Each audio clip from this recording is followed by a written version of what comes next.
पलायन की इच्छा सामान्य बात है। अब वर्जित विषयों पर थोड़ी बातचीत कर लें। मृत्यु, नशीले पदार्थ, मॉरिस डांसिंग इंग्लैंड का एक लोक नृत्य या सबसे बड़ा वर्जित विषय यह स्वीकार करना कि ऐसे मौके भी आते हैं जब आप ये चाहते हैं कि आपके बच्चे आपके आसपास से दफ़ा हो जाएं। जाहिर है यह स्वीकार करना बहुत बुरा लगता है कि आपके छोटे छोटे प्यारे बच्चे कभी नन्हे शैतान भी लग सकते हैं। आप इस बारे में आत्म निंदा भरे मजाक तो कर सकते हैं, लेकिन आप वास्तव में गंभीरता से यह नहीं कह सकते कि कभी कभार आप उनसे दूर भागना चाहते हैं। आप ऐसा कैसे कर सकते हैं? आपका काम उनसे प्रेम करना है, और अगर आप उनसे प्रेम करते हैं तो उनकी हर हरकत से आप स्वतः ही प्रेम करने लगते हैं। जब 3 महीनों तक हर रात को आपसे वही नीरस कहानी सुनाने को कहा जाए तो आपसे यह आशा की जाती है कि आप लाड़ से मुस्कुराएंगे।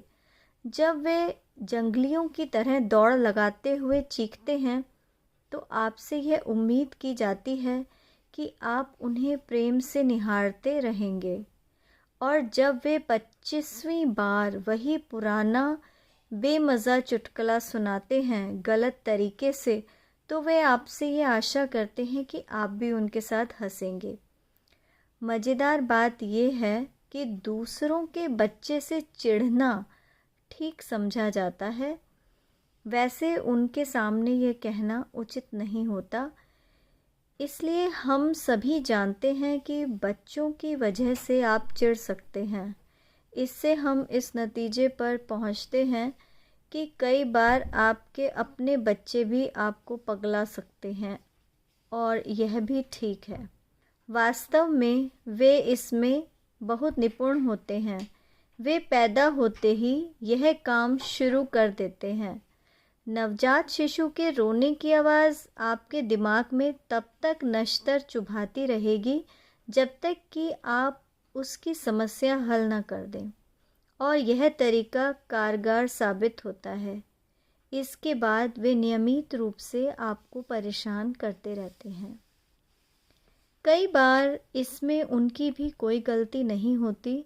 दरअसल सबसे ज़्यादा अपराध बोध उस समय होता है जब आप जानते हैं कि इसमें उनकी कोई गलती नहीं है, लेकिन जब दांत आते समय वे आपको 3 रातों तक जगाए रखते हैं तो सहानुभूति रखना मुश्किल होता है। आप जानते हैं कि आपको सहानुभूति होनी चाहिए, लेकिन दरअसल आप उनसे बस इतना चाहते हैं कि वे अपना मुंह बंद रखें और आपको सोने दें।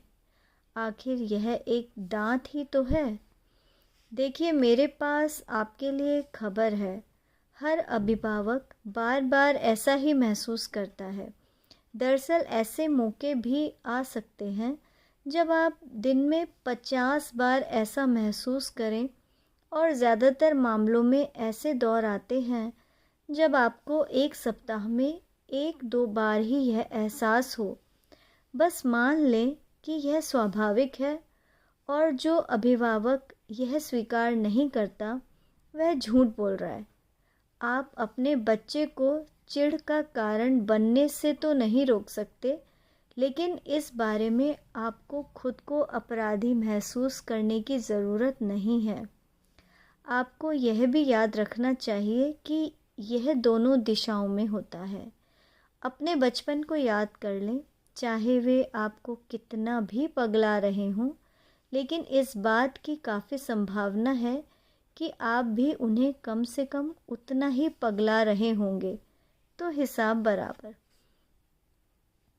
दूसरों के बच्चों से चिढ़ जाना आम बात है, इसलिए हम सभी जानते हैं कि बच्चों की वजह से आप चिढ़ सकते हैं।